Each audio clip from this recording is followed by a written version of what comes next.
supplier, I'm sorry I hit the button too soon. There's also working with suppliers on those invoice issues where there's defects. In terms of improving the quality of expense reports, again, standard user-friendly purchasing policy. When do I use a credit card and for what? Because it can be confusing, and I've worked in companies where there's different views.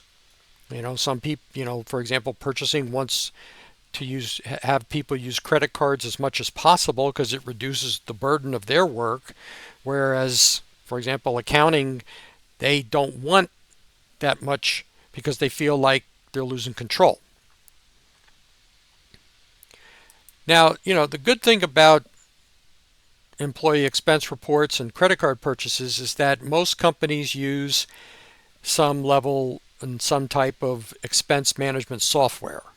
The days of filling out the manual paperwork and stapling your receipts and sending it in probably doesn't exist in many companies. So, there's the opportunity to properly configure your expense management software in terms of error proofing. So, based on the person,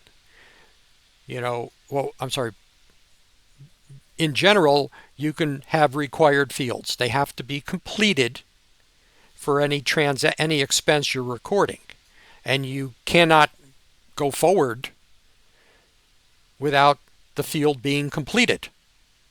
So you can't complete your work in the expense management software.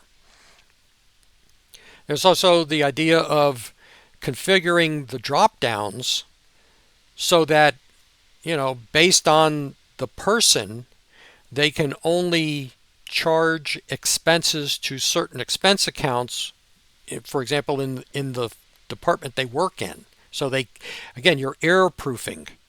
So I can't inadvertently select the wrong account.